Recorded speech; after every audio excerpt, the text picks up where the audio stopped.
ওষুধের দোকান বন্ধে প্রভাব পড়ল কিন্নাহারেও। সমগ্র রাজ্যের পাশাপাশি বুধবার দুপুর 12টা পর্যন্ত বন্ধ থাকলেও কিন্নাহারে অধিকাংশ ওষুধের দোকান। বেঙ্গল কেমিস্ট অ্যান্ড ড্রাগিস্ট অ্যাসোসিয়েশনের ডাকে এই ধর্মঘট পালন করা হয়।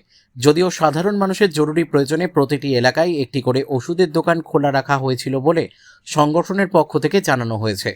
সংগঠনের কিন্নাহার জোন কমিটির সম্পাদক অনুপ দত্ত বলেন, ই ফার্মেসির বারবারন্তের কারণে ঔষধের গুণগত মান নিয়ে প্রশ্ন তৈরি হচ্ছে।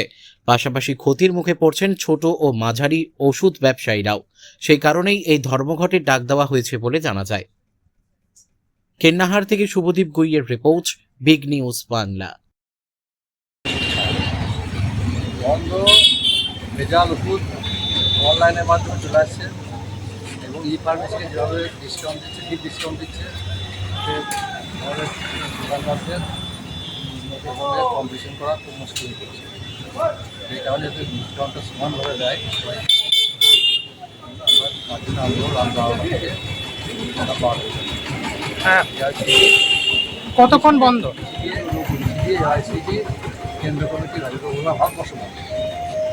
হ্যাঁ, এতে কি কোনো সমস্যা হচ্ছে আজকে বন্ধের জেরে? না না, আমাদের বিশেষ পরিবার জন্য আমার ইন্ডিয়ারে কমলা মেডিকেল খোলা আছে, লাভপুরে মায়া মেডিকেল এবং সিগান ফার্মেসি খোলা আছে, মানে প্রত্যেকটা জায়গায় একটি করে ওষুধ আছে।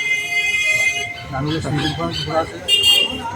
এতে অনেকেই দেখা যাচ্ছে যে অনেকে সমস্যায় পড়ছেন, অনেকে ইমার্জেন্সি ওষুধ নিতে এসে ওষুধ। কোনো অসুবিধা নেই। কতক্ষণ চলবে? আপনার নাম?